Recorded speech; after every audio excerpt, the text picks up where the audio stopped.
ॐ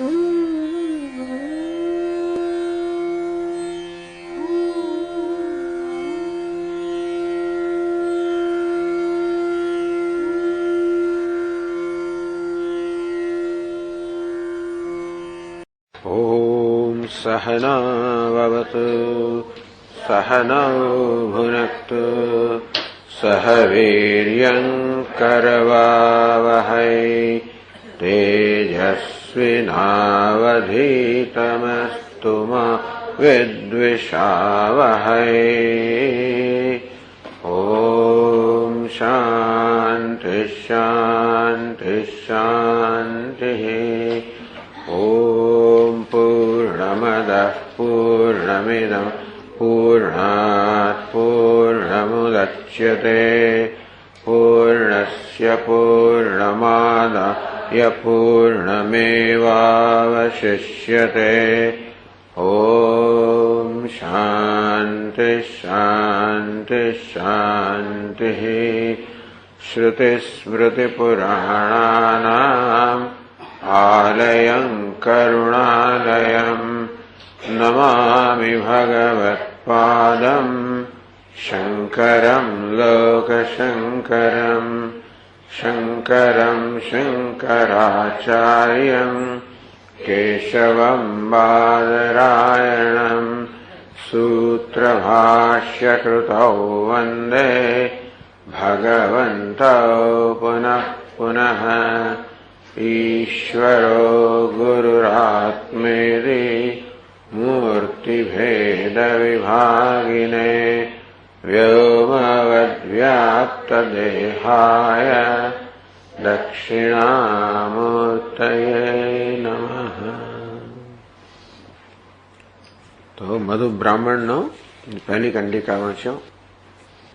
इयं पृथिवी सर्वेषां भूतानां मधु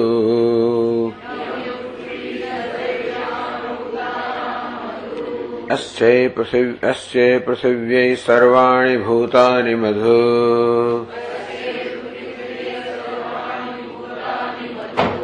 यश्चायमस्यां पृथिव्याम् तेजोमयो मृतमयः पुरुषः यश्चायमध्यात्मं शारीरः तेजोमयो मृतमयः पुरुषः अयमेव सः योऽयमात्मा इदममृतम् इदं ब्रह्म इदं सर्वम्। इयं पृथ्वी सर्वेषां भूतानां मधु। આ પૃથ્વી સર્વ પ્રાણીઓનું મધુ છે, મધ છે, સાર છે, કર્મફળ છે. અર્થાત બધા પ્રાણીઓના કર્મફળના પરિણામે આ પૃથ્વી ઉત્પન્ન થઈ છે. અસ્ય પૃથિવી સર્વાણી ભૂતાની મધુ. આ પૃથ્વી માટે બધા ભૂતો મધુ છે. કારણ કે આ પૃથ્વી કોને માટે છે? પ્રાણીઓ માટે છે. પ્રાણીના શરીરમાં પૃથ્વીમાંથી બનેલા છે અને પૃથ્વી પ્રાણીનું ઉપભોગનું સાધન છે. આ રીતે પૃથ્વી જન્મી પ્રાણીઓના કર્મને કારણે અને પૃથ્વીને કારણે પ્રાણીઓ છે. કારણ કે પૃથ્વી પ્રાણીઓને ભોગનું સાધન છે, એમના દેહ બનાવે છે, એમની પુષ્ટિનું સાધન છે. માટે આ પરસ્પર ઉપકાર, પૃથ્વી ઉપકાર થયો પ્રાણીઓનો. એમણે કર્મ કર્યું, એના કારણે પૃથ્વી ઉત્પન્ન થઈ. આ રીતે પ્રાણીઓ પૃથ્વી પર ઉપકાર કરે છે અને પૃથ્વી પ્રાણીઓને દેહ આપે છે અને એમને અસ્તિત્વ આપે છે. માટે પૃથ્વી પ્રાણીઓ પર ઉપકાર કરે છે. આમ પરસ્પર ઉપકારક ઉપકારી સંબંધ થયો. આ છે સ્થૂળ શરીર. યશ્ચાયમસ્યામ પૃથિવ્યામ તેજોમયો અમૃતમઃ પુરુષ. તે રીતે પૃથ્વીની અંદર જે તેજોમય અમૃતમય પુરુષ છે, અર્થાત જે સૂક્ષ્મ શરીર છે. અને વળી પાછું યશ્ચાયમ અધ્યાત્મ શારીર.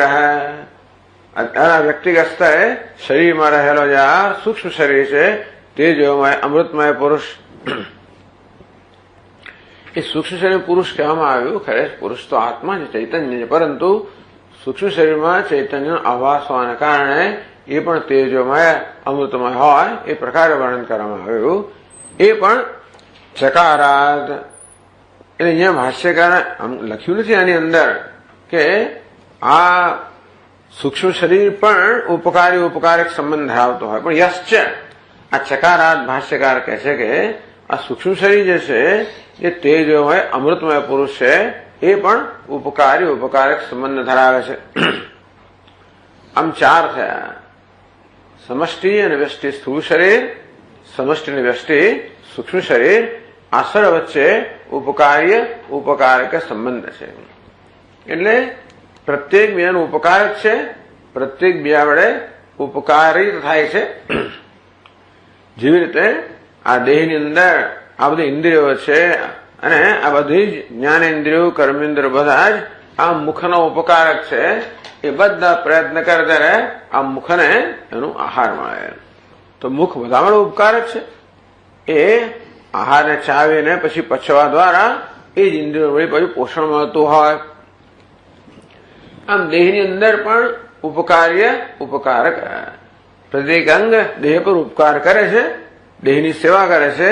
પ્રત્યેક અંગ દેહ પાસેથી ઉપકાર પ્રાપ્ત કરે છે, દેહ પાસેથી એમનું અસ્તિત્વ પ્રાપ્ત કરે છે, એમની સ્વસ્થતા પ્રાપ્ત કરે છે, પોષણ પ્રાપ્ત કરે છે. એટલે આ પ્રકારનો સંબંધ આ જ વસ્તુ આગળ ઘણા વિશે કહેવામાં આવી.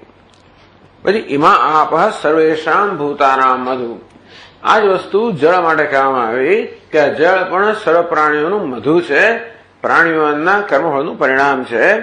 અને જળ વળી પ્રાણીઓને જીવન આપે છે, માટે ઉપકારક છે, ઉપકાર્ય છે.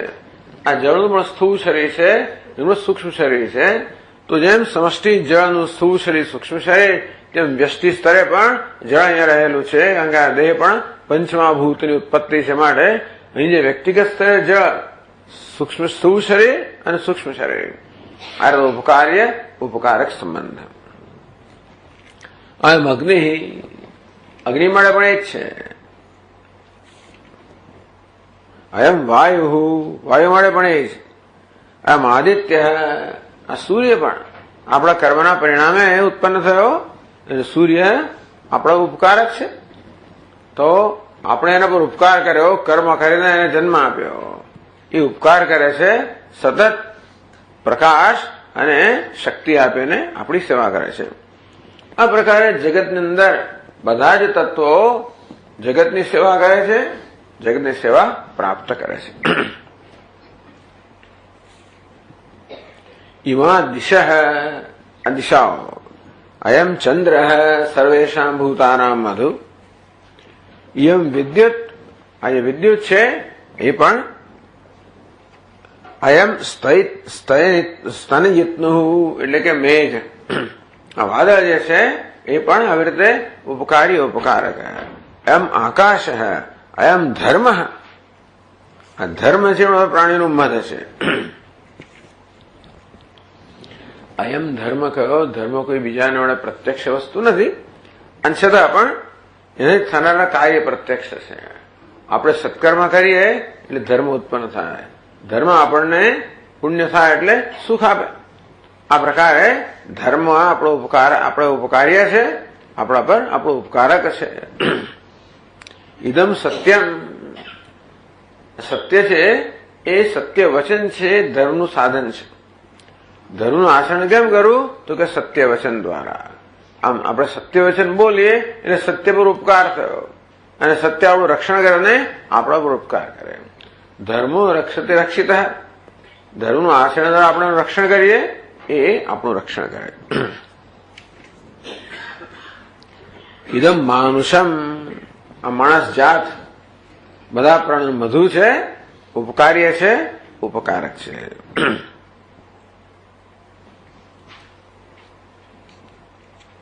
અયમ આત્મા, આત્મા બધા પ્રાણીઓનું મધ છે અને બધા પ્રાણીઓનો ઉપકારક છે, ઉપકાર્ય છે.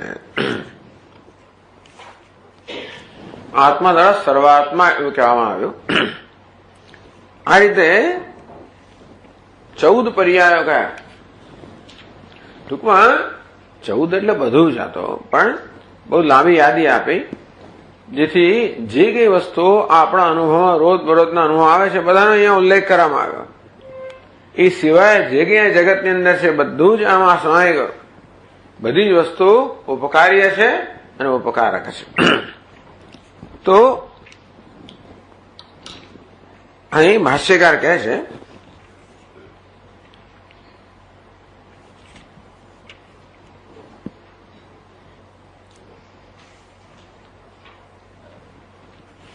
આગળ છે તો મૈત્રેય બ્રાહ્મણ આવી ગયું. મૈત્રેય બ્રાહ્મણમાં જે અહીંયા છેલ્લે આવશે, કારણ કે પાછા ચોથા અધ્યાયની અંદર મૈત્રેય બ્રાહ્મણ આવે છે એટલે અહીંયા છેલ્લે લેવામાં આવશે આ ગ્રંથની અંદર. એ મૈત્રીએ તો જાહેર કર્યું કે મને કોઈ સંપત્તિ વગેરે ના જોઈએ, એટલે કે સર્વ કર્મનો ત્યાગ કર્યો. એ પ્રકારે જ્ઞાન વડે અધિકારી બની. એટલે કર્મની અપેક્ષા કરી જે એકલું જ અમૃતત્વનું સાધન છે, એટલે કહ્યું અમૃતત્વનું સાધન હોય એનું આપવાનું વર્ણન કરો. તે પ્રકારે મૈત્રેય બ્રાહ્મણમાં અમૃતત્વનું સાધન બ્રહ્મ જ્ઞાન અને એનું સાધન સંન્યાસ, આ બધાનું વર્ણન કરવામાં આવ્યું. એ પણ કહેવામાં આવ્યું કે આત્માનું દર્શન કરવું જોઈએ. એને જાણવાથી સર્વ કાંઈ જણાઈ જાય છે. એ માટેનું શ્રવણ મનન નિધ્યાસન કરવું જોઈએ. હવે આત્માનું શ્રવણ જે છે તો આચાર્ય મુખેથી થવું જોઈએ. મનન છે તર્ક વિશે ખરું થવું જોઈએ.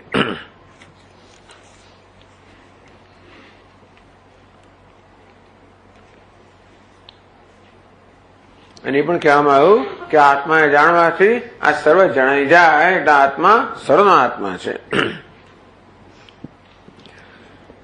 હવે અહીં શંકા કરવામાં આવે છે કે ભાઈ એટલે પણ કહેવામાં આવ્યું કે આત્માની સર્વની ઉત્પત્તિ છે, આત્મામાં સર્વની સ્થિતિ છે, આત્મામાં સર્વનો લય છે. તો હવે આ જે આત્માનું સર્વમાં સમાન રૂપે રહેવું, એમાંથી ઉત્પન્ન થવું, એમાં જ લય થવો, એ કેવી રીતે? આપ કહો છો કે આત્મા કે બ્રહ્મ એ જગતનું કારણ છે, એટલે કે આ જગતની ઉત્પત્તિ બ્રહ્મમાંથી છે, આત્મામાંથી છે. જગતની સ્થિતિ આત્મામાં છે. જગત વળી પાછું આત્મામાં લીન થઈ ગયા છે. આ કેવી રીતે? કઈ આ દેખાતું નથી. એટલે તર્ક, હવે તર્કથી આપણને સમજાવે છે. તો આ શંકા દૂર કરવા માટે કેવી રીતે આ જગત આત્મામાંથી જન્મ્યું, એમાં જ સ્થિત છે અને એમાં જ લીન થઈ જાય છે, કઈ રીતે એ તર્કથી સમજાવે છે. કારણ કે આ સમગ્ર જગત પરસ્પર ઉપકાર્ય ઉપકારક સંબંધ ધરાવે છે. એ આ મધુ બ્રાહ્મણ કહેવામાં આવે છે. હમણાં આપણે વાંચ્યું એ પ્રમાણે કે જગતના બધા જ તત્વો ઉપકારક છે, વળી પાછા ઉપકારને પ્રાપ્ત પણ કરે છે. એટલે બધા વચ્ચે સંબંધ ઉપકાર્ય ઉપકારક એવો સંબંધ છે. તો ભાષ્યકાર કહે છે કે જગતમાં જે કંઈ આ પ્રકારનો સંબંધ ધરાવતો જોવામાં આવે છે, ઉપકારી ઉપકારક, એ બધાનું કારણ એક જ હોય છે. ઉપકાર કરનાર અને ઉપકાર પ્રાપ્ત કરનાર એક જ કક્ષાના થઈ ગયા. તો એવું ત્યારે જ બને જ્યારે એક જ કારણમાંથી જન્મેલા હોય. આ દેહ એક જ કારણ જન્મ્યો હોય તો દેહના અંગો બધા ઉપકારી ઉપકારક સંબંધ ધરાવે છે. એ બધી કહેવાય કે આ દેહ તો એક જ કારણ, જે ઉપકાર કરનાર ઉપકાર પ્રાપ્ત કરનાર આ પ્રકારનો સંબંધ ધરાવનાર હોય એ બંને એક જ કારણથી જન્મ્યા હોય.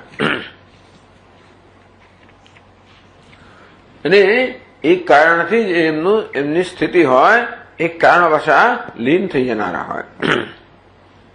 એટલે આ પૃથ્વીથી માંડીને આ આત્મા સુધીનું જે સમગ્ર જગત છે એ ઉપકાર્ય ઉપકારક હોવાના કારણે એક જ તત્વમાંથી જન્મ્યો હોવું જોઈએ, એક જ તત્વમાં સ્થિતિ હોવી જોઈએ, એક જ તત્વમાં લીન થતું હોવું જોઈએ. આ પ્રકારે તર્ક દ્વારા સિદ્ધ કરવામાં આવે છે કે આત્મા જગતનું કારણ છે. આ એક વસ્તુ. અથવા અસર્વ આત્મા છે એ પ્રતિજ્ઞા કરવામાં આવી કે આત્મા દર્શન કરવાથી, શ્રવણ કરવાથી, મનન કરવાથી, ધ્યાન કરવાથી આ સર્વ જણાઈ જાય છે, કારણ કે આત્મા સર્વ છે. તો એ કેવી રીતે હોય?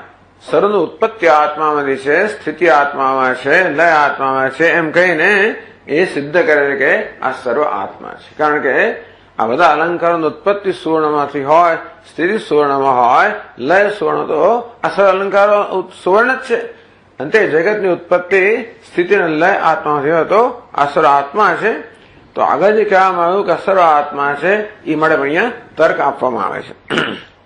અથવા તો ફરી એ જ વસ્તુ વળી ખાતરી કરવામાં આવે, નિગમન કરવામાં આવે છે. બીજા લોકો એવી પણ વ્યાખ્યા કરી છે, ભરતૃ પ્રપંચ વગેરે, કે આગળ દુંદુભીનું દ્રષ્ટાંત આપવામાં આવ્યું. દુંદુભીનું દ્રષ્ટાંત નગારો. આ નગારાના દ્રષ્ટાંતમાં દ્વારા કહેવામાં આવ્યું કે આપણે જયારે દૂરથી પણ નગારાનો અવાજ સાંભળીએ ત્યારે ભલે એ નગારાની જે રાગ છે કે એનો સૂર છે, સૂર બદલાયા કરતો હોય, પછી દરેક સૂરની અંદર પણ આ નગારાનો ધ્વનિ છે એ તો રહેલું જ હોય છે. નગારાનો ધ્વનિ સામાન્ય છે, એ પ્રત્યેક સૂર છે એ વિશેષ છે. આ વિશેષ હંમેશા સામાન્યમાં જ રહેલું હોય કે સામાન્ય ક્યારે અલગું ના હોય. અને તેથી વિશેષ એ સામાન્ય પર અધ્યારો, કારણ કે સામાન્યથી ક્યારે અલગ ના હોઈ શકે.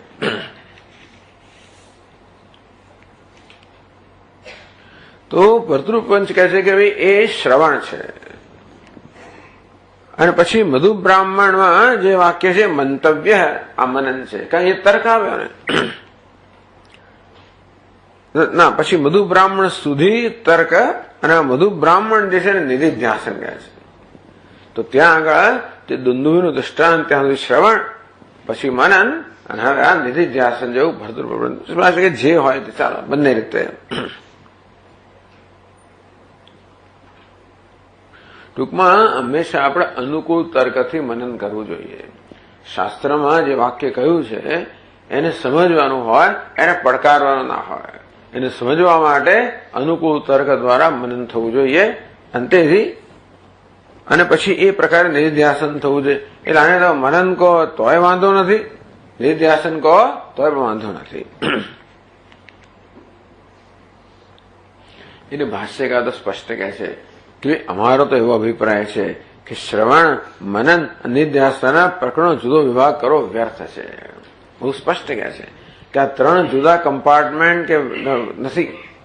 આ ત્રણ જુદા વિભાગ હોય કે શ્રવણ પૂરું થયું, મનન શરૂ થશે, નિધિધ્યાસન, એવું બધું કહેવામાં આવે છે ખરું, પણ ભાષ્યકાર કહે છે કે આ પ્રકારે ત્રણ જુદા પ્રકરણ કરવા, એ વિભાગ કરવો એ વ્યર્થ છે. અને માટે એવું વિભાગની જરૂર, પરંતુ એમણે કહ્યું એ પ્રમાણે આગળ જે કહેવામાં આવ્યું કે ભાઈ આ જગત સર્વ આત્મા, સર્વત્ર આત્મા, એ કઈ રીતે કે જગત આત્મા જગતનું કારણ છે, ઉપાદાન કારણ છે. ઉપાદાન કારણ હંમેશા કાર્યમાં રહેલું હોય. આત્મા ઉપાદાન કારણ છે. કેમ કે જગતનું ઉપકારક સંબંધ છે. માટે એક જ કારણ હોવું જોઈએ, અને એ કારણ આત્મા છે. આ પ્રકારની ભૂમિકા છે આ મધુ બ્રાહ્મણની. હવે આ ગ્રંથમાં 113 પાના પર 588 શ્લોકથી આની ચર્ચાની શરૂઆત થાય છે.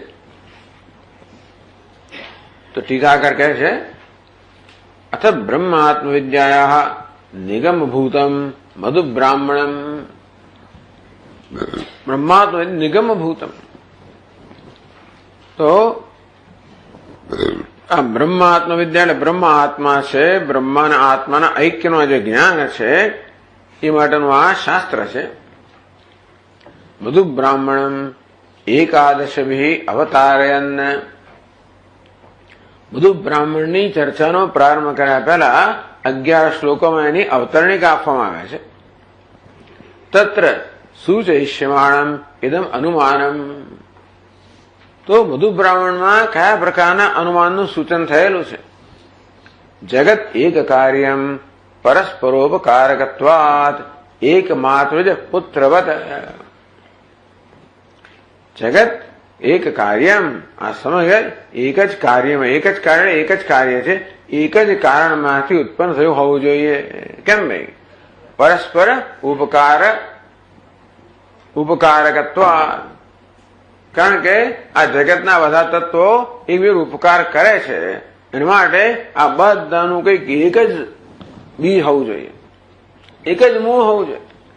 જેમ એક જ મૂળમાંથી આ વૃક્ષ જન્મ્યું હોય, અનેક ડાળીઓ બધી હોય, અનેક બધા અંગો હોય, તો જેવી રીતે એકબીજા પર ઉપકારક સંબંધ છે. પણ અહીં કહેવામાં આવ્યું એક માતૃજ પુત્રવત,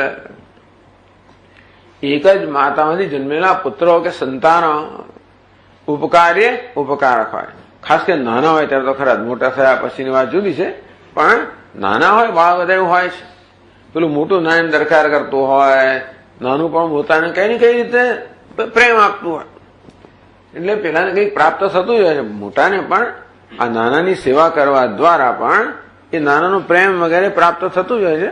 આ રીતે બાળકો, કારણ કે એમનામાં એવું છે જ, આત્મીયતા જન્મેલી જ છે. આમ એક જ માના સંતાનો હોય એટલે આપોઆપ આત્મીયતા હોય જ, આપણે લઈને જ આવ્યા હોઈએ, અને એવી આત્મીયતા બીજા પ્રત્યે જન્માવી પડતી હોય છે, પણ એ તો આત્મીયતા હોય જ. એટલા જ માટે આત્મીયતા હોય તે હંમેશા આત્માને કેવી રીતે આપણે પ્રસન્ન કરવા ઈચ્છીએ તેવી રીતે જે આત્મીય હોય એને પ્રસન્ન કરવા ઈચ્છીએ આપણે. આ પ્રકારે આ એક જ માતાના કે એક જ માતાના કહું, પણ ચાલો એક જ માતા પિતાના સંતાનોમાં આ પ્રકારે જોવામાં આવે છે. હવે જયારે આત્મીયતા વર્તાય ત્યારે ઉપકાર કરીએ ને, ઉપકાર કોની પર થાય? જે આત્મીય હોય એને માટે. એ ઉપકાર કરવામાં ઉપકાર થઈ જતો હોય છે, એ પણ ખરું. જ્યાં આત્મીય હોય ત્યાં ઉપકાર કરવામાં જ ઉપકાર થઈ જતો હોય છે. અને તેથી આ ઉપકારક સંબંધ હોય ત્યારે સમજવું, આત્મીયતા હોય તો સમજવું કે એક જ આત્મા, એકમાંથી બધા જન્મે, એક જ આત્મા ધરાવનારા છે. આત્મીયતા એટલે એક જ આત્મા ધરાવનારા છે. એટલા માટે પોતાના માટે જેવું વાલ હોય એવું આત્મીય માટે પણ હોય, એક જ આત્મા ધરાવનારા છે. કયો આત્મા? માતા રૂપી આત્મા.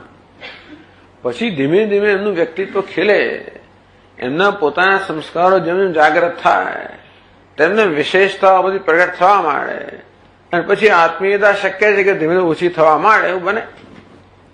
પણ જ્યાં સુધી એમના એવા વિશિષ્ટ સંસ્કારો જાગૃત થયા નથી ત્યાં સુધી બધાનું વ્યક્તિત્વ લગભગ સરખું હોય, અને તેથી એ આત્મીયતાનો સંબંધ હોય તો જાણીએ કે આ બધા એક જ માતાના સંતાનો હોવા જોઈએ. તેમ જગતના બધા તત્વો આત્મીયતા છે, કારણ કે ઉપકાર કરનાર છે.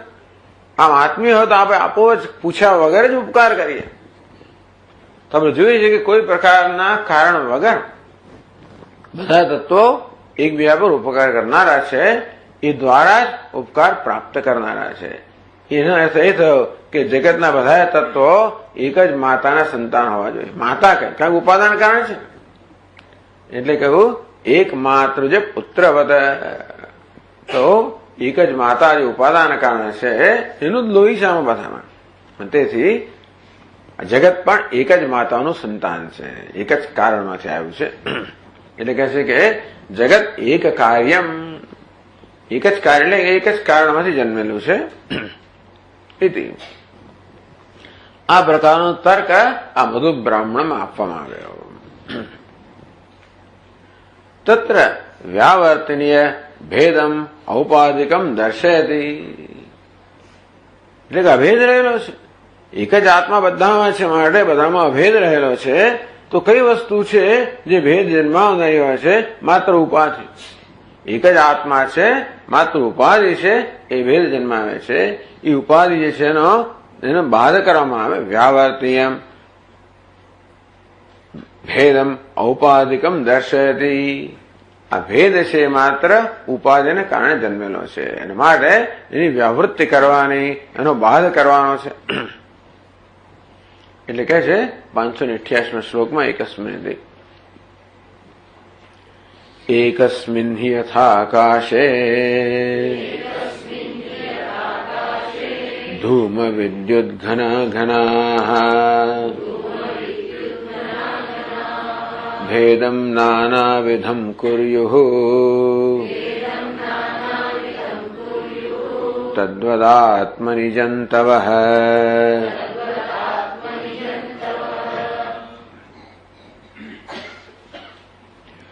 એકસ્મિન આકાશે યથા ધૂમ વિદ્યુત ઘના ઘના નાનાવિધમ ભેદમ કુર્યુઃ. એકસ્મિન આકાશે, એક જ આકાશમાં જેવી રીતે યથા ધૂમેન વિદ્યુતા ઘના ઘને, ઘના ઘના મેઘ, ઘના ઘને મેઘ ચ આકાશે, ભેદ ક્રિયતે. એટલે જાણે કે આ વિદ્યુત આકાશ છે, આ વાદળ આકાશ છે, આ ધૂમ આકાશ છે. ખરેખર આકાશ એક જ છે, પણ આ બધી ઉપાધિને કારણે આવા પડતા નામ આવે. ધૂમ આકાશ, મેઘ આકાશ, વિદ્યુત આકાશ. તો ધૂમેન વિદ્યુતા ઘનાઘને મેઘ આકાશ કલ્પિત સંબંધ. ખરેખર જોવા જઈએ તો આમાંને એકેને આકાશ સાથે કોઈ પ્રકારનો સંબંધ નથી. એના જ ઉપાધિ એ જ કહેવાય જેને કોઈ પ્રકારનો સંબંધ નથી, અને છતાં પણ જાણે સંબંધ હોય એ પ્રકારની અસર ઉત્પન્ન કરે.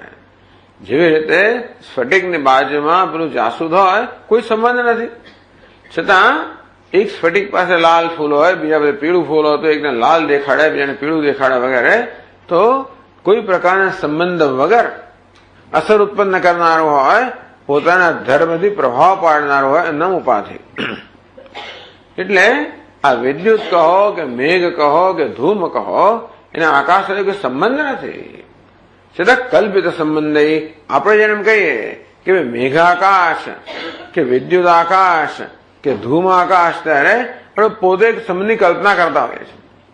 આપણે જયારે કહીએ કે શયનખંડ એનું આકાશ, દિવાનખંડનું આકાશ, ત્યારે આપણે આકાશને જાણે કે એ ખંડ સાથે કંઈક સંબંધોની કલ્પના કરીએ છીએ. એટલે કલ્પિત સંબંધ આકાશસ્ય ભેદ ક્રિયતે. તો આકાશની અંદર આ પ્રકારે ભેદ પડી ગયો, જ્યાં જુદા આકાશ થઈ ગયા. તથા તદ્વત આત્મની જંતવ, તથા આત્મની જંતવ સ્થૂળ સૂક્ષ્મ શરીરાણી ભેદમ કુર્યું. એક જ આત્મા અનેક ભાષી રહ્યો છે. સ્વામીએ શ્રોતા આત્મા, વક્તા આત્મા વગેરે અનેક બધા આત્માઓ રહ્યા. પછી મનુષ્ય આત્મા, જીવ જંતુ આત્મા વગેરે વગેરે, આમ અનેક આત્માઓ જાણે કે લાગે છે. પણ ભેદ કોણ ઉત્પન્ન કરે છે? માત્ર ઉપાધિ. કયા પ્રકારની ઉપાધિ? સ્થૂળ અને સૂક્ષ્મ શરીર. આ ઉપાધિ જે છે એ ભેદ કરે છે. જંતવ જંતુઓ એટલે અર્થ કે જંતુની ઉપાધિ. સ્થૂળ અને સૂક્ષ્મ, મચ્છરની પણ એક ઉપાધિ, માકડની ઉપાધિ, વૃક્ષની ઉપાધિ, પશુની પણ ઉપાધિ, મનુષ્યની ઉપાધિ, દેવતાની ઉપાધિ. આ પ્રકારે સ્થૂળ સૂક્ષ્મ શરીર ભિન્ન ભિન્ન છે. એક જ આત્મામાં અનેકતાનો માત્ર આભાસ ઉત્પન્ન કરે છે. જ્યાં સુધી અન્વેષણ ન કરીએ ત્યાં સુધી બધાને અનેક માની જ લઈએ, એ પ્રકારે વ્યવહાર કરીએ, એ પ્રકારે જીવન જીવીએ. આમ જીવન બધું ભેદભાવ પર રચાયેલું છે. કારણ કે આજે ભેદ જણાય છે વ્યવહારમાં, ઇન્દ્રિય સ્તરે. એ ભેદને ક્યારે પણ આપણે વિશે વિવેક કર્યો નથી કે આ ભેદ સાચો છે કે માત્ર સપાટી પરનો જ છે. આમાં તો ઉપર છેલ્લો ભેદ છે, કોઈ વાસ્તવિક ભેદ નથી, પણ ઉપર છેલ્લાને સત્ય માની લેવામાં આવે છે. એ જુદી વાત છે.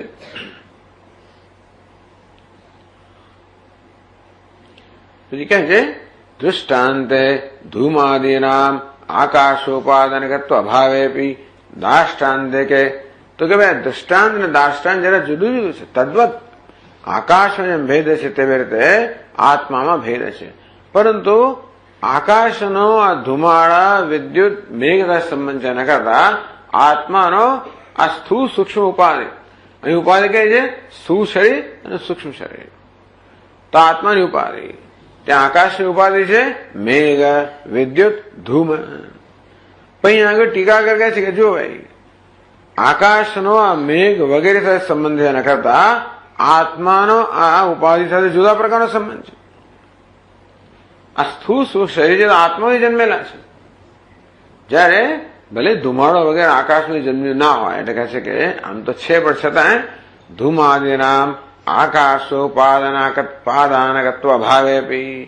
આ વિદ્યુત કહો, ધૂમ કહો, મેઘ કહો, એ કે આકાશમાં જન્મ્યા નથી, એમ છતાંય પણ આકાશ ભેદ પાડે છે. એટલે અહીં એટલો ફેર છે કે દાષ્ટાંત કે ઉપાધિનામ આત્મોપાદાનકત્વ અસ્તિ. એ વિશેષતા એ છે કે સ્થૂળ સૂક્ષ્મ શરીર જે આત્મામાં ભેદનો આભાસ ઉત્પન્ન કરે છે એ આત્મામાંથી જ જન્મેલા છે. એટલી વિશેષતા છે દૃષ્ટાંત અને દાષ્ટાંતમાં. કથમ આત્મન કારણતા એથી આશંકા વારણાય. તો તમે કહો છો કે આત્મા સર્વનું કારણ છે, કઈ રીતે? એ શંકાનું નિવારણ કરવા માટે અસંગસ્યાપી આત્મન માયા શબલસ્ય. કારણ કે આત્મા તો નિર્વિશેષ છે. આત્મા કારણ કેમ બની શકે? આત્મા અસ્થિ ભાતિ પ્રિય છે, સચ્ચિદાનંદ છે, નિર્વિશેષ છે, નિર્વિકાર છે, અંતેથી કોઈ ઉપાદાન કારણ બની કેમ શકે? એટલે કહે છે કે એ શંકા દૂર કરવા માટે અસંગસ્યાપી આત્મન માયા શબલસ્ય. તો કે નહીં, આત્મા તો અસંગ છે, નિર્વિશેષ છે, નિર્વિકાર છે, મુખ્ય અર્થમાં કશાનું ઉપાદાન કારણ ન બની શકે, પણ માયા શબલસ્ય, માયાના કારણે નિર્વિકાર આત્મા પણ જાણે કે આ જગતનું વિકારી જગતનું ઉપાદાન કારણ બને છે. તે મૂર્ત અમૂર્ત વિવર્તોપાદાનતા સંભવતી. આ માયાથી, માયા દ્વારા કે માયાને કારણે આત્મા જાણે કે આ મૂર્ત અને અમૂર્તનું બનેલું જગત છે એનું ઉપાદાન કારણ બને છે. એ વાત કહે છે 589 શ્લોકમાં. મૂર્તામૂર્તમિદં વિદ્ધિ માયા કાર્યમ ન વસ્તુતઃ માયા ચ નહિ સત્યાસા લોકે માયા વિનિર્મિતા.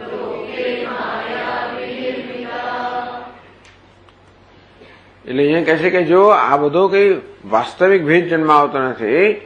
મૂર્તામૂર્તમિદં વિદ્ધિ માયા કાર્યમ ન વસ્તુતઃ. એ આત્માનું કાર્ય નથી, માયાનું કાર્ય છે. ન વસ્તુતઃ, ટૂંકમાં એમના કોઈ વાસ્તવિકતા નથી, કોઈ વાસ્તવિક સત્તા નથી, એ તો માત્ર આભાસ જ છે. કે છે કે લોકે માયાવી નિર્મિતા. માયા એટલે જાદુગર. નિર્મિતા જાદુગરે ઉત્પન્ન કરેલી જે માયા હોય, જાદુ હોય, એ પણ વાસ્તવિક હોતી નથી, એ માત્ર આભાસ જ હોય છે. તેવી રીતે આ મૂર્ત અમૂર્ત જે કંઈ છે એ આભાસ છે, એમાં વાસ્તવિકતા નથી. મૂર્તમ સ્થૂલમ અમૂર્તમ સૂક્ષ્મમ એતદાત્મકમ ઇદમ દૃશ્યમ માયા પ્રયુક્તમેવ ન વાસ્તવમ. આભાસનો અર્થ એ છે ને કે કઈ રીતે તમે જુઓ છો એના પર આધાર રાખે છે. એટલે વૈજ્ઞાનિકો આપણને કહે છે કે ભાઈ આ જગત આપણે બહુ નક્કર ભાષે છે. આ નક્કર આપણે જોઈએ છે સાપેક્ષ છે. વસ્તુને નક્કર ક્યારે કહેવાય? બધા સંજોગોમાં નક્કર રહેતી હોય તો, અથવા બધા સંજોગો નક્કર ભાસતી હોય તો. પણ નક્કર ભાસવા પણ શેના પર આધારિત છે ખબર છે?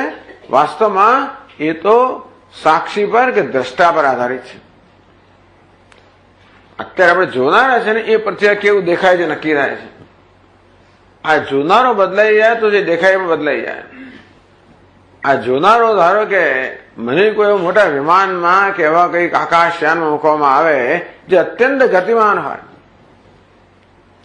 તો જેમ જેમ આકાશયાનની ગતિ વધતી જાય તેમ તેમ હું આ જે દ્રશ્ય જોઉં છું ને એ બદલાતું જાય. અત્યારે એકદમ નક્કરતા જણાય છે. બધા પદાર્થો વસ્તુ એકબીજા કરતા એકદમ વિશેષ તદ્દન જુદી ભાષે છે. એનું જુદા પણ બહુ સ્પષ્ટ છે. પણ જેમ જેમ હું જે દ્રષ્ટા છું એ મારી ગતિ જેમ જેમ વધતી જાય તેમ તેમ આ બધી રેખાઓ છે ને, આ રેખાઓ ધીમે ધીમે ઓગળતી જાય.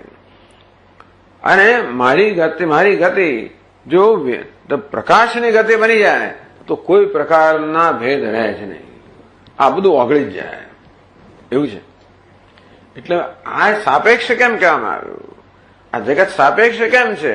કારણ કે કઈ રીતે આપણે જોઈએ છે એના પર આધારિત છે. જો નિરપેક્ષ હોય તો તમે ગમે તેમ જુઓ તો પણ એવું એવું રહેવું છે, નામ નિરપેક્ષ. તો પરમાત્મા નિરપેક્ષ, ગમે તેમ જુઓ, કોઈ પણ સંજોગોમાં જુઓ, કોઈ પણ રીતે જુઓ, અને કોઈ પણ જોએ, ક્યારે પણ જોએ, હંમેશા અસ્થિ ભાતિ પ્રિય. કોઈ પ્રકારનો ફેર ના થાય. તમે અહીંયા સ્થૂળ શરીરમાં હો, સૂક્ષ્મ શરીરમાં હો, કારણ શરીરમાં હો, પૃથ્વી પર હો, સ્વર્ગમાં હો, ગમે તેવો દેહ તમારો હોય, અરે તમે પ્રકાશ બની જાઓ ને તો પ્રકાશનું સત્ય પણ અસ્થિ ભાતિ પ્રિય જ છે. આમ નિરપેક્ષ સત્ય કોને કહેવાય? જે કોઈ સંજોગોમાં બદલાય જ નહીં, જે સ્વતંત્ર છે. અર્થાત દ્રષ્ટા કઈ રીતે જુએ છે એના પરથી નક્કી ના થાય, એ પોતે છે એના પરથી નક્કી થાય. નિરપેક્ષ કોને કહેવાય? કે એ પોતે છે નક્કી કરે, કોઈ બીજું નક્કી ના કરે. બાકીની બધી જ વસ્તુઓ પોતે પોતાની નક્કી કરી ના શકે, નક્કી થતી હોય છે, નક્કી કરનાર બીજું હોય. આ ગમે એવી છે, અણગમ નથી ગમતી, આ ગમો અણગમો પણ શું છે? એ વસ્તુનો સ્વભાવ નક્કી ના કરી શકે, એને જોનાર નક્કી કરે. તેમ આ ખુરશી છે ને આ ટેબલ છે પણ જોનાર જ નક્કી કરે. દરેક નામ આપવું આ બધું કોણ નક્કી કરે? જોનાર નક્કી કરે. અને તેથી કોઈ પદાર્થને સ્વતંત્રતા નથી પોતે કેવો છે જાહેર કરવાની. આ દરેક જાહેર કરનાર કોણ છે? જોનાર નક્કી કરે છે. જેવી દ્રષ્ટિ તેવી સૃષ્ટિ. એમ સૃષ્ટિ બદલાયા કરે જેમ દ્રષ્ટિ બદલાયા કરે. પણ સત્યમ જ્ઞાનમ અનંતમ અસ્થિવાદી પ્રિયમાં એ લાગુ પડતું નથી. તમે ગમે તે રીતે જુઓ ને, ગમે તે સંજોગોમાં જુઓ. એટલે કહ્યું ને કે ભાઈ માનાપમાન એવો તુલ્યો મિત્રાય પક્ષ. મને માન મળે તો અમારો પ્રિય બને, અપમાન મળે તો અપ્રિય બને, તરત બદલાઈ જાય. પણ આત્મા ના બદલાય.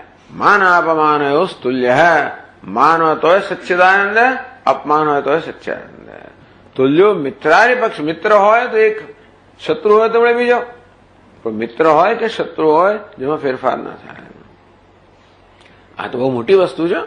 આનું નામ છે નિરપેક્ષ, એબ્સોલ્યુટ રિયલ, પારમાર્થિક સત્તા, જે કશી વસ્તુ પર આધારિત નથી. અને તો જે વિશ્વસનીય હોય, બાકી કોઈ વસ્તુ વિશ્વસનીય નથી. કારણ કે દરેક વસ્તુ સંજોગો પ્રમાણે બદલાય, એને દ્રષ્ટિ પ્રમાણે બદલાય.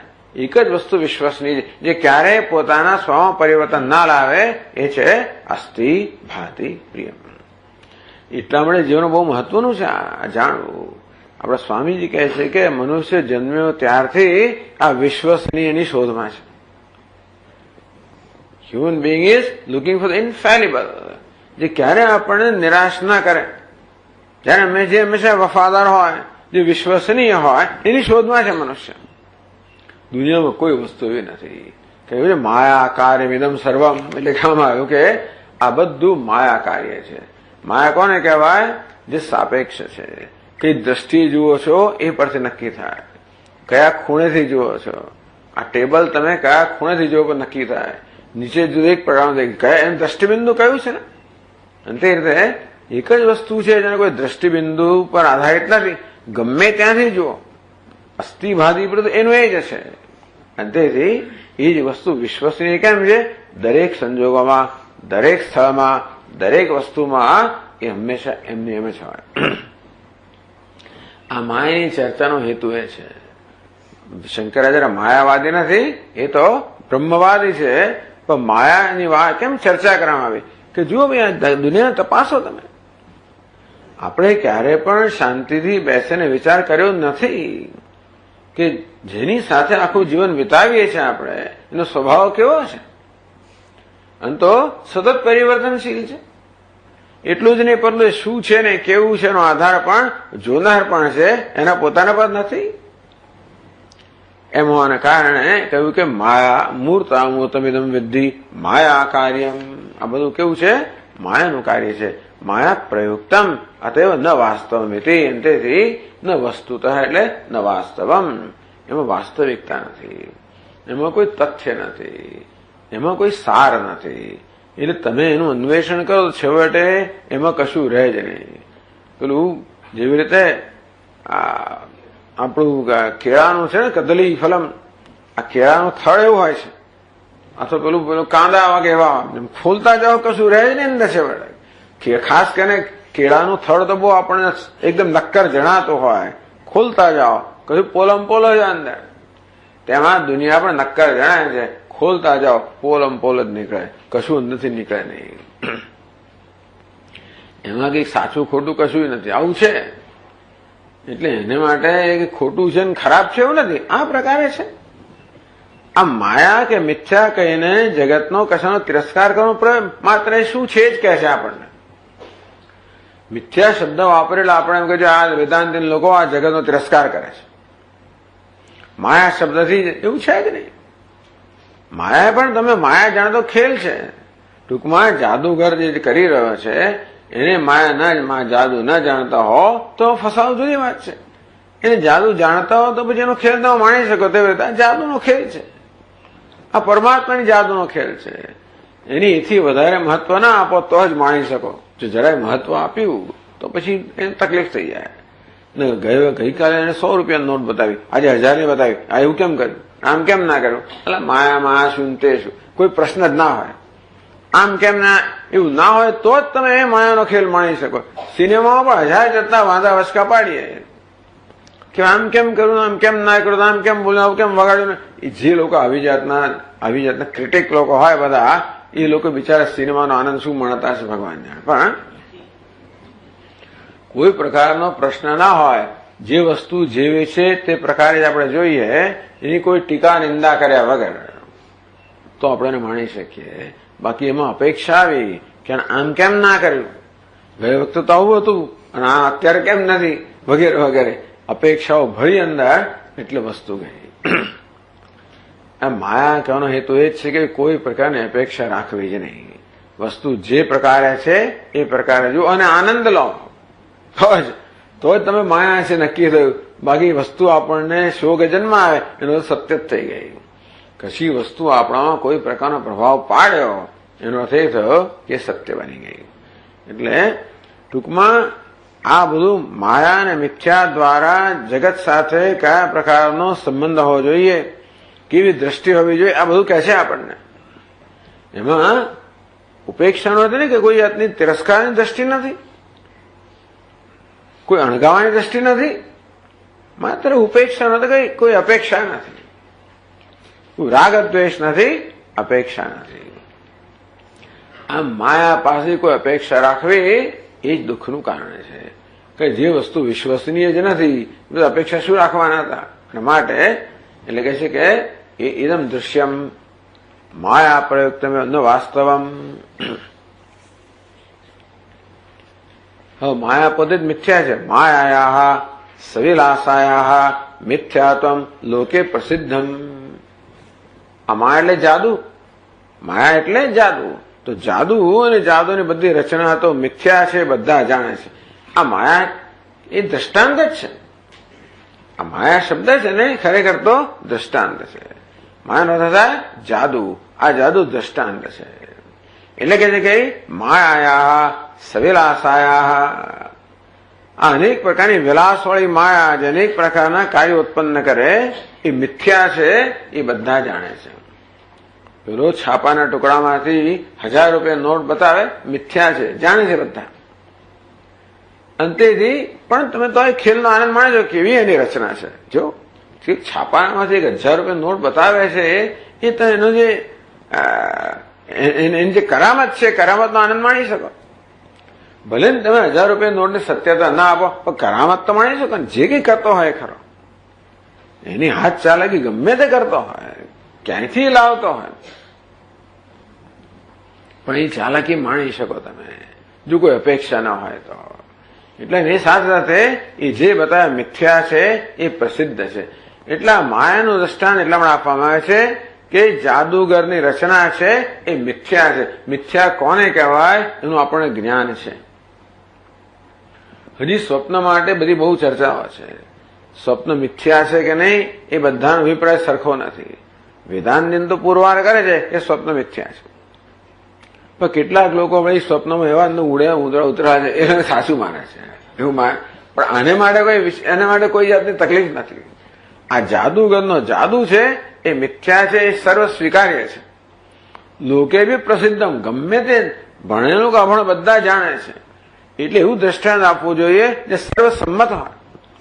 એટલે વેદાંતિન માયાનું દ્રષ્ટાંત આપે એ સર્વસંમત છે, કારણ કે એ મિથ્યા છે, એ પ્રસિદ્ધ છે. પણ એને જ વળગી પડ્યા લોકો, આ માયા શબ્દને જ વળગી પડ્યા, મિથ્યા શબ્દને વળગી પડ્યા, એમાં જાત જાતના લાગી પડ્યા પછી. અને પછી એમાંથી કે આ આવા છે ને તેવા છે ને પેલા છે ને આ શબ્દનો ઉપયોગ કર્યો પછી તમે કોણ જોયો આખી બધી ચર્ચા કરવામાં આવે. એટલે કે માયા વિનિર્મિતા, એટલે માયાવી નિર્મિતા, જાદુગરે નિર્મિત કરેલી માયા જે મિથ્યા છે, પ્રસિદ્ધ છે, તેવી રીતે આપણા માયા જ છે. એ મોટી માયા છે, એટલો ફેર છે. જેમ કે ભાઈ આપણું એક વ્યક્તિગત સ્વપ્ન છે, આ સમષ્ટિ સ્વપ્ન છે, પણ સ્વપ્ન પણું તો ખરું છે. બીજા બધા ભેદ હોવાના. વ્યષ્ટિ સમષ્ટિમાં એવા તો ભાઈ આપણા સ્વપ્નના પદાર્થો છે એ બધા ક્ષણ રહેનારા છે, સતત બદલાનારા છે, દરરોજ બદલાનારા છે, જુદી વાત છે. અને જાગ્રતના પદાર્થો તો ગઈકાલે તો એ જ આજે આ છે વગેરે વગેરે, એ બધું સ્વપ્નમાં હોય જ છે. એ તો ગઈકાલનું સ્વપ્ન આજે, પણ સ્વપ્નમાં ગઈકાલનું આજે હોય જ ખરો. એ સ્વપ્ન જોવું ત્યારે સ્વપ્નની ગઈકાલનું આજે હોય છે. એટલે ભાઈ બહુ ચર્ચા બહુ કરી કે સ્વપ્નના પદાર્થો તો કેવા છે, તો કે એકદમ અસ્થિર છે. કોને કહે સ્વપ્નમાં અસ્થિર નથી હોતા? સ્વપ્ન બરોબર લાગતું હોય છે આપણને, પણ ચાલો, પણ જે હોય એટલે આ સ્વપ્નનું દૃષ્ટાંત છે. એ કેવું છે? વ્યક્તિગત સ્વપ્ન, સમષ્ટિ સ્વપ્ન. સ્વપ્નપણું તો છે જ આમાં. સ્વપ્ન કોને કહેવાય? જાગ્રત થવાથી જેનો બાદ થાય નામ સ્વપ્ન, અથવા જે બાદ યોગ્ય છે નામ સ્વપ્ન. આ જગત પણ બાદ યોગ્ય છે. ટૂંકમાં આપણે ગાઢ નિદ્રામાં હોઈએ ત્યારે આ જગત ત્યાં હોતું નથી. આપણે એવી જગ્યાએ જતા રહીએ છીએ ત્યાં જગતનું અસ્તિત્વ નથી. જગતનું અસ્તિત્વ ક્યાં જ છે અને અન્યત્ર નથી. માટે કેવું છે? બાદ યોગ્ય છે, માટે મિથ્યા છે. આ રીતે મિથ્યાપણું એટલે ત્યાં કારિકાકારે કહ્યું કે સ્વપ્નમાં જેવી રીતે આ દૃગ્દૃશ્ય સંબંધ હોય છે તેવી રીતે અહીં પણ આ દ્રષ્ટા દૃશ્યનું દ્વૈત હોય છે.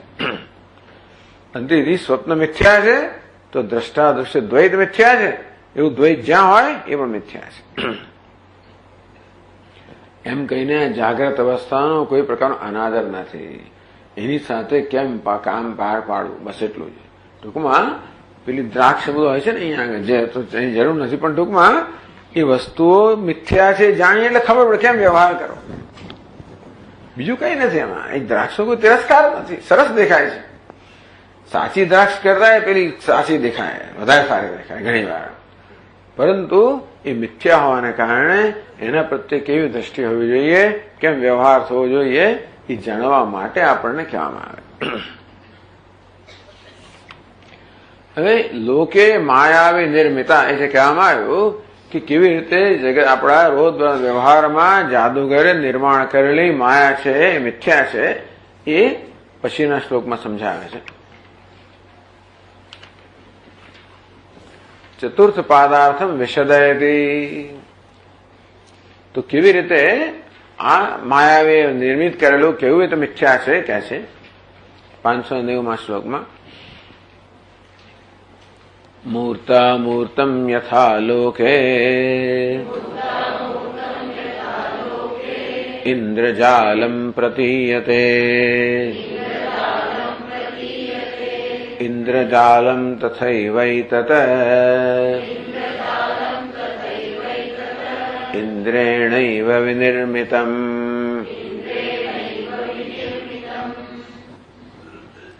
આ ગ્રંથકારની વિશેષતા જોજો, ક્યાંથી ક્યાં ધીમે સરકીને કેવા વિષય પર આવે છે. આમ અહીંથી શરૂ કરીને ધીમે ધીમે સરકતા સરકતા કેવા આપણા મુખ્ય વિષય પર આવે છે. એમ કરવામાં બોધ પણ આપતા જાય છે, વિષયની ભૂમિકા પણ રચતા જાય છે. તો યથા લોકે મૂર્તામૂર્તમ ઇન્દ્રજાલમ પ્રતીયતે. મૂર્તામૂર્તમ સ્થૂલ સૂક્ષ્મ પદાર્થ રૂપમ ઇન્દ્રજાલમ ઐન્દ્રજાલિક નિર્મિતમ પ્રતીયેત કે પ્રતીયતે. જેવી રીતે આપણા રોજબરોજના અનુભવની અંદર પેલો જે જાદુગર છે પણ સ્થૂળ પદાર્થ ઉત્પન્ન કરે, સૂક્ષ્મ પદાર્થ ઉત્પન્ન કરે. ઇન્દ્રજાલ કોને કહેવાય? ઇન્દ્રએ જન્માવેલી જાળ. ઐન્દ્રજાલિક નિર્મિતમ. તો ઇન્દ્રજાળનો જે ઇન્દ્રજાળ જે ફેલાવનારો છે એ પેલો માયાવી જે છે એ માયાવી ફેલાવેલી જાળ છે. પ્રતિયેત જેવી રીતે માયાવી જયારે પોતાની જાળ ફેલાવે ત્યારે આ સ્થૂળ સૂક્ષ્મ બધી વસ્તુની પ્રતિ થતી હોય. આમ પ્રતિ થાય છે માટે સત્ય છે એવો નિયમ નથી. આજે જાદુના દ્રષ્ટાંતે બતાવવામાં આવ્યું કે પ્રતીત થતો હોય તો પણ સત્ય ના હોય. જેમ કે આ માયાવીએ ફેલાવેલી જાળ, એમાં સ્થૂળ પદાર્થો, સૂક્ષ્મ પદાર્થો બધા બતાવતો હોય. પ્રતીયત એ કેવું દેખાય બધું, એને નિર્માણ કરેલું તેવી રીતે પ્રતીત થાય છે, પરંતુ સત્ય નથી આવતું. તથા એતદ મૂર્તામૂર્તમ ઇન્દ્રેણ નિર્મિતમ તથૈવ એતદ ઇન્દ્રેણૈવ વિનિર્મિતમ.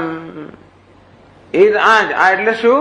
મૂર્તામૂર્તમ. ટૂંકમાં અહીં પણ આ સ્થૂળ સૂક્ષ્મ જે કાંઈ છે તે બધું ઇન્દ્રેણ નિર્મિતમ ઇન્દ્રજાલમિતિ. ઇન્દ્રેણ નિર્માણ કરેલી ઇન્દ્રજાળ છે. ઇન્દ્રસ્ય માયાવિન જાલમ ઇન્દ્રજાલમ. ઇન્દ્રજાળ કોને કહેવાય? ઇન્દ્ર એટલે માયાવી. આ માયાવીની જાળ છે અને ઇન્દ્રજાળ કહેવાય, માયાજાળ કહેવાય. તો આ ઇન્દ્રજાળ શબ્દ આવ્યો ને એટલે આપણો ઇન્દ્ર છે ને, પાછો શ્રોતા જે છે ઇન્દ્ર છે. એટલે બહુ વિચારપૂર્વક, ઇરાદાપૂર્વક ઇન્દ્રજાળ શબ્દનો પ્રયોગ કર્યો છે અહીંયા. કેવી રીતે ઇન્દ્રજાળમાંથી ઇન્દ્રમાંથી દિવ્ય જગત ને એમાંથી આ કેવી રીતે લઈ આવવું એ તમે જોજો. હવે તો ઇન્દ્રજાળ આવો પ્રસિદ્ધ પ્રયોગ છે ઇન્દ્રજાળ. ઇન્દ્ર એટલે માયાવી, એની જાળ એટલે માયાવીની જાળ, જાદુગરની જાળ. ઇન્દ્ર એટલે જાદુગર માટે ઇન્દ્ર શબ્દ વપરાય છે. તો દૃષ્ટાંત શું છે? આ માયાવીની જાળ, જાદુગરની. અને દાર્ષ્ટાંત શું છે? તો કે પેલા પરમાત્માની માયા, એ પ્રકારનું થાય. એ ત્યાં ઇન્દ્ર એટલે પરમેશ્વર થાય. ઇન્દ્રજાળ એટલે પરમેશ્વર, એની માયા. તો ઇન્દ્ર સાંભળી રહ્યો છે ને, એટલે ઇન્દ્રજાળ શબ્દ પ્રયોગ સાંભળ્યો એટલે ઇન્દ્ર એમ કે મારી વાત થઈ રહી છે. દાર્ષ્ટાંતે કે અહમ એવ ઇન્દ્ર હેતી. તો આ માયાવીની દ્રષ્ટાંત દ્વારા જે બતાવે છે એ દાર્ષ્ટાંત, એ ઇન્દ્ર હું જ છું. ઇન્દ્રજાળ એટલે આપણે ઇન્દ્રજાળ છે, ઇન્દ્ર હું છું. ઇતિ મન્યમાનમ પ્રત્યાહ. બોલો, ઇન્દ્ર જે શ્રોતા છે એમ માને કે આ તો મારી જાળ છે એવું કહેવાનું અહીંયા કહી રહ્યા છે, તો એના પ્રત્યે કહેવામાં આવે છે મુખ્ય ઇન્દ્ર પદાર્થ. ઇન્દ્ર શબ્દનો શું આ મુખ્ય અર્થ થાય કે છે? ઇન્દ્રો યો દૃષ્ટવાન પૂર્વમ ઇન્દ્ર એવ પ્રતીયતે ન ત્વં શક્રયતો જાતઃ મૂર્તા મૂર્તવપુસ્તતઃ.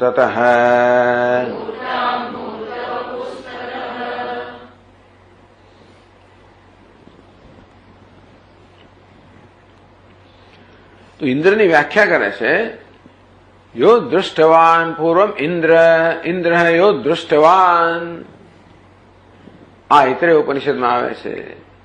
ઇદમ દ્રષ્ટ ઇદમ દૃશ્યતે ઇતિ ઇન્દ્ર, ઇદમ પશ્યતે ઇદમ દ્રષ્ટા ઇતિ ઇન્દ્ર. આ ઇદમનો જે જોનાર છે ઇન્દ્ર કહેવામાં આવ્યો. આમ તો ઇદંદ્ર થાય, એનું મૂળ નામ છે ઇદંદ્ર. ઇદન દ્રષ્ટા. આ ઇદમનો દ્રષ્ટા જે છે, સાક્ષી છે, અવભાષક છે, ચૈતન્ય છે, એ ઇન્દ્ર. પરંતુ ઇદંદ્ર છે ને ઇન્દ્ર કહેવામાં આવે. પરોક્ષ પ્રિયા હોય દેવા, એનું નામ પરોક્ષતા ઇન્દ્ર પડ્યું. એનું સાચું નામ કયું છે? પરમાત્મા ઇદંદ્ર. પરંતુ હંમેશા મહાપુરુષો હોય એમના નામ સીધા ન દેવાય. દેવતાઓ પણ પરોક્ષ પ્રિય છે, માટે પરમાત્મા ઇદંદ્ર છે, એનું નામ આવ્યું ઇન્દ્ર. એ જ ઇન્દ્ર. ઇન્દ્ર સૈવત્ર વિવક્ષિતયા પૂર્વમ સર્વમ સર્વાત્માનમ આત્માનમ દૃષ્ટવાન. એટલે ઇદમ દૃષ્ટવાન એટલે ઇન્દ્ર એમ કહ્યું. ઇદમ એટલે શું? આ એટલે અપરોક્ષતા. આ એટલે વિષય નહીં, પણ જે અપરોક્ષતા ભાષ્ય રહ્યું છે. પૂર્વમ સર્વમ સર્વાત્મના આત્માનમ દૃષ્ટવાન. જેણે પહેલા આત્માને જોયો. કેવું જોયો? સર્વાત્મા રૂપે જોયો. એને સર્વાત્મા રૂપે આત્માને જોયો, એને એ દ્રષ્ટાને ઇન્દ્ર કહેવામાં આવે છે. એટલે પરમ ઈશ્વરને પણ કહેવાય અને જ્ઞાની પુરુષને પણ કહેવાય, એને પણ ઇન્દ્ર કહેવાય. એની વ્યુત્પત્તિ સમન્વયાત. ઇન્દ્ર સૈવત્ર વિવક્ષિત. અહીંયા ગુરુજી કહે છે કે મેં જયારે ઇન્દ્ર શબ્દનો પ્રયોગ કર્યો ત્યારે વિવક્ષા કઈ છે, કોને કહેવાની ઈચ્છા છે? વ્યુત્પત્તિ યૌગિક અર્થ, ઇન્દ્ર શબ્દનો જે વ્યુત્પત્તિ યૌગિક અર્થ છે, ઇન્દ્ર એટલે ઇદમ દ્રષ્ટા, એટલે ઇદમ દૃષ્ટવાન પૂર્વમ, એણે જે આ ઇદમનું દર્શન કર્યું, સર્વાત્માનું દર્શન કર્યું, પોતાના આત્માનું સર્વાત્મક દર્શન કર્યું, એ ઇન્દ્ર શબ્દનો વ્યુત્પત્તિ થતો અર્થ છે. એ શબ્દમાં મેં ઇન્દ્ર શબ્દનો પ્રયોગ કર્યો. રૂઢિ અર્થમાં નહીં. રૂઢિ એટલે ત્રિલોકીનાથ ઇન્દ્ર, પરંતુ વ્યુત્પત્તિ યૌગિક અર્થ કયો છે? જે સર્વનું દર્શન કરનાર છે, જે આત્માનું સર્વાત્માનું દર્શન કરનાર છે, એ મુખ્ય અર્થમાં ઇન્દ્ર છે. એટલે અહીંયા બીજી પાદમાં કહેવામાં આવ્યું, નનુ યો દૃષ્ટવાન નાસૌ રચયિતા મુક્તસ્ય સંસાર હેતુ અસ્વીકારાત. કે ભાઈ આ દ્રષ્ટા એ તો જ્ઞાની પુરુષ છે, એ જ્ઞાની પુરુષે જગતની રચના કરી છે, આપ એમ કહેવા માંગો છો? ઇન્દ્ર જાળ તમે, ઇન્દ્ર એટલે જ્ઞાની પુરુષ થાય, એની આ જાળ છે, એ જગતનો રચયિતા છે. યો દૃષ્ટવાન નાસૌ રચયિતા મુક્તસ્ય સંસાર હેતુ સ્વીકારાત. જે મુક્ત હોય એવડી સંસારનો હેતુ કેમ બની શકે? બંધારસ્ય અન્ય સ્વભાવેન તસ્યૈવ પ્રવેશાદિના પુનર્બંધ પ્રસંગાત. પછી જગત વર્ણન કરવામાં આવ્યું કે ઈશ્વરે જગતની રચના કરી, એમાં પ્રવેશ કર્યો અને બંધ સ્વીકાર્યો. તો જ્ઞાની પુરુષ એમ રચના કરતો હોય અને એ પણ પ્રવેશ કરે અને બંધ સ્વીકારે તો મુક્ત થયો, વળી પાછળ બંધ થયો.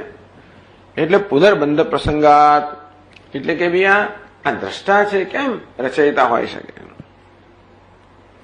આવા પ્રશ્નો કરીને પછી ઉત્તર પોતે જ આપે છે. પ્રજાપતિ અભિપ્રેતત્વાત સંયમ બ્રહ્મેરી સ્વાત્માનમ દદર્શ. કે અહીંયા કોની વાત છે? પ્રજાપતિની સગુણ બ્રહ્મની વાત છે. પ્રજાપતિની વાત છે કે એણે હું બ્રહ્મ છે પ્રકારે આત્માના દર્શન કર્યા. એ આગળ આવી ગયું, પહેલા અધ્યાયની અંદર જ આવી ગયું. આ બધું એ આપણે ભૂલી ગયા છો અત્યારે, પણ એ બધું આવી ગયું. તતશ્ચ જગત રચયામા સૈરી. એટલે બ્રહ્મા ઇદમગ્રાસીત તદાત્માનમ એવાવેત અહમ બ્રહ્માસ્મિતિ વગેરે. તો એ પ્રજાપતિએ પોતાના હું બ્રહ્મ છું પ્રકારે પોતાના સર્વાત્મા દર્શન કર્યા અને પછી જગતની રચના કરી. એવું આગળ કહેવામાં આવ્યું. તદ ઇતર જીવાનામ ચ ભોક્ત વિશેષતયા તેષામે બંધ. આ રચના કરનાર પ્રજાપતિ હોય કે જ્ઞાની હોય બંધ નથી. એના સિવાયના જીવો છે જે ભોક્તવ્ય બાકી રહી ગયો છે, એ લોકો બંધ છે. આને કોઈ ભોગ કરવાનો નથી, માટે એ નિત્ય મુક્ત છે.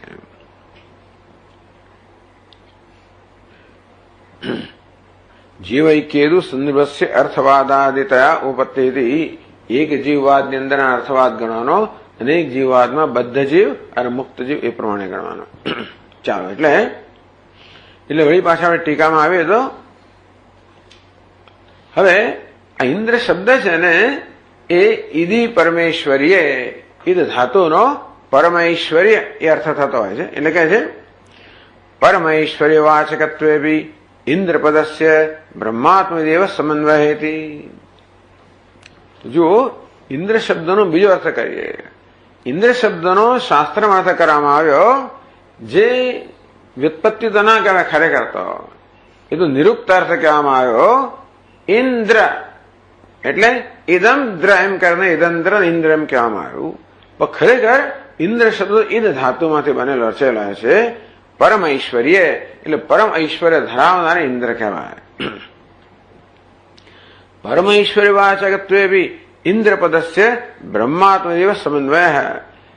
એવું પરમ ઐશ્વર્ય ધરાવનાર ઇન્દ્ર હોય એ પણ જ્ઞાની પુરુષ મળે લાગુ પડે. ઇન્દ્ર શબ્દ છે ને એ જ્ઞાની પુરુષ મળે એ અર્થ બે રીતે લાગુ પડે. જેને સર્વાત્મનું દર્શન કર્યું એ ઇન્દ્ર કહો તો પણ જ્ઞાની પુરુષને લાગુ પડે. જે પરમ ઐશ્વર્યવાન છે ઇન્દ્ર કહો તો એ પણ જ્ઞાની પુરુષને લાગુ પડે. યત બ્રહ્માત્મવિદ સર્વજ્ઞત્વાદિશાલિત્વાત ઇન્દ્ર. આ બ્રહ્માત્મવિદ જે આત્માને બ્રહ્મ રૂપે જાણે છે, એ સર્વજ્ઞ છે, કારણ કે સર્વને જાણે છે. તસ્માત તત્સર્વ અભાવત, એ સર્વનો આત્મા બની ગયો માટે એ સર્વનો જાણનાર થઈ ગયો. એ પ્રકારે સર્વજ્ઞ હોવાથી એ પણ પરમ ઐશ્વર્યવાન છે એમ કહેવાય. ઇન્દ્ર પરમ ઐશ્વર્ય પ્રતીયતે પ્રસિદ્ધ તથા ચ બ્રહ્મૈવ મુક્તોપસૃપ્યમ અજ્ઞાતમત્ર ઇન્દ્ર પદાર્થ જગત કારણવિદ ભાવ. ટૂંકમાં જે બ્રહ્મ છે અવિદ્યા સહિતનું બ્રહ્મ એ જ વાસ્તવ મુખ્ય અર્થમાં જગતનું કારણ છે. એટલે ઇન્દ્ર એટલે પરમાત્મા, માયા સહિતનો પરમાત્મા કે માયા સહિતનો આત્મા એટલે ઇન્દ્ર. મુક્તોપસૃપ્યમ મુક્ત પુરુષો જેને પ્રાપ્ત કરે છે એ પરમાત્મા પોતાની માયા સહિત જગતનું કારણ બનવા માટે એ મુખ્ય અર્થમાં ઇન્દ્ર કહેવાય. એટલે ન ત્વમ શક્ર, શક્ર તું ઇન્દ્ર નથી ભાઈ. તારું નામ ભલે ઇન્દ્ર હોય પણ એ અર્થમાં તું ઇન્દ્ર નથી. ન ત્વમ શક્ર યતો જાતો મૂર્તામૂર્ત અપુસ્તત ત્વમ તું મૂર્તામૂર્ત દેહદ્વય અભિમાનિત્વેન તત્કાર્યત્વાત ન ઇન્દ્ર પદાર્થ ઇતિ. તું તો ઇન્દ્ર ખરો, તારા સ્થૂળ ને સૂક્ષ્મ અહંભાવ ધરાવનાર છે. ઇન્દ્ર સાચા અર્થમાં કોણ છે? જે પોતાને સર્વાત્મા જાણે છે, એનો તો કોઈ એક ઉપાધિમાં અહંભાવ નથી એને ઇન્દ્ર કહેવાય. તું એ અર્થમાં ઇન્દ્ર નથી. ગૌણ અર્થમાં ઇન્દ્ર ખરો પણ મુખ્ય અર્થમાં કેમ નહીં? કારણ કે તું તો આ એક સ્થૂળ ને સૂક્ષ્મ શરીરમાં અહંભાવ ધરાવનાર છે, માટે એ અર્થમાં તું ઇન્દ્ર નથી. તત્કાર્યત્વાત તું તો ઇન્દ્રનું કાર્ય છે. કારણ કે સ્થૂળ સૂક્ષ્મ દેહ છે એ તો કાર્ય છે, એમાં અહંભાવ ધરાવનાર કાર્ય બની ગયો. મળે હે ઇન્દ્ર તું તો કાર્ય ઇન્દ્ર છે, એ કારણરૂપ ઇન્દ્ર નથી. ઇન્દ્ર જગતનું કારણ છે એવું ઇન્દ્ર તું નથી, તું તો કાર્ય છે.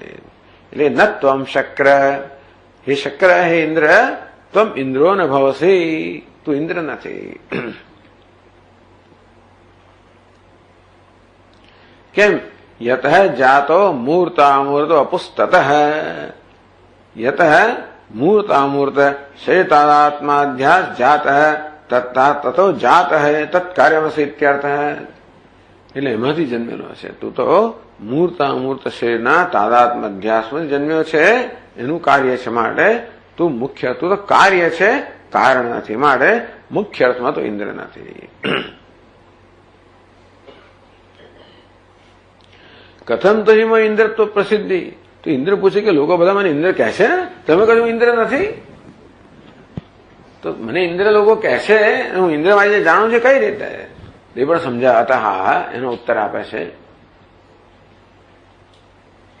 ઇન્દ્રત્વમ ત્વય્યલ્લોકાઃ વદન્તે તદપેક્ષયા અસ્મદાદેર્યતસ્તેસ્તે ઐશ્વર્યમ મહદત્ર હે.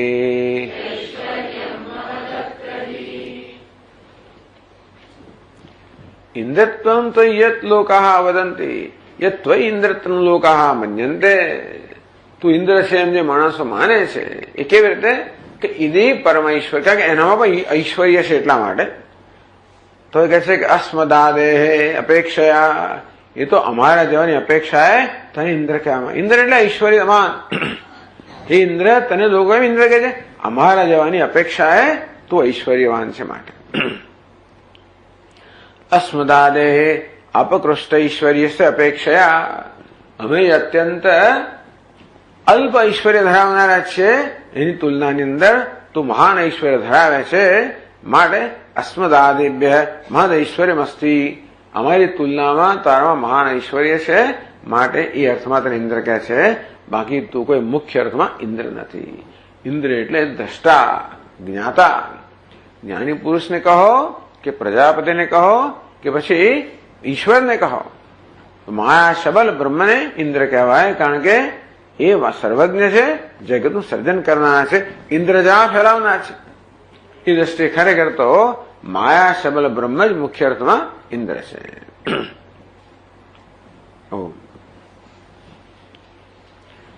ઓમ પૂર્ણમદ પૂર્ણમિદમ પૂર્ણાત પૂર્ણમુદચ્યતે પૂર્ણસ્ય પૂર્ણમાદાય પૂર્ણમેવાવશિષ્યતે. ઓમ શાંતિ શાંતિ શાંતિ. शङ्करम् शङ्कराचार्यम् केशवम् बादरायणम् सूत्रभाष्यकृतौ वन्दे भगवन्तौ पुनः पुनः। ईश्वरो गुरुरात्मेति मूर्तिभेदविभागिने व्योमवद्व्याप्तदेहाय दक्षिणामूर्तये नमः। ॐ शान्ति शान्ति शान्तिः। हरिः ॐ श्रीगुरुभ्यो नमः। हरिः ॐ।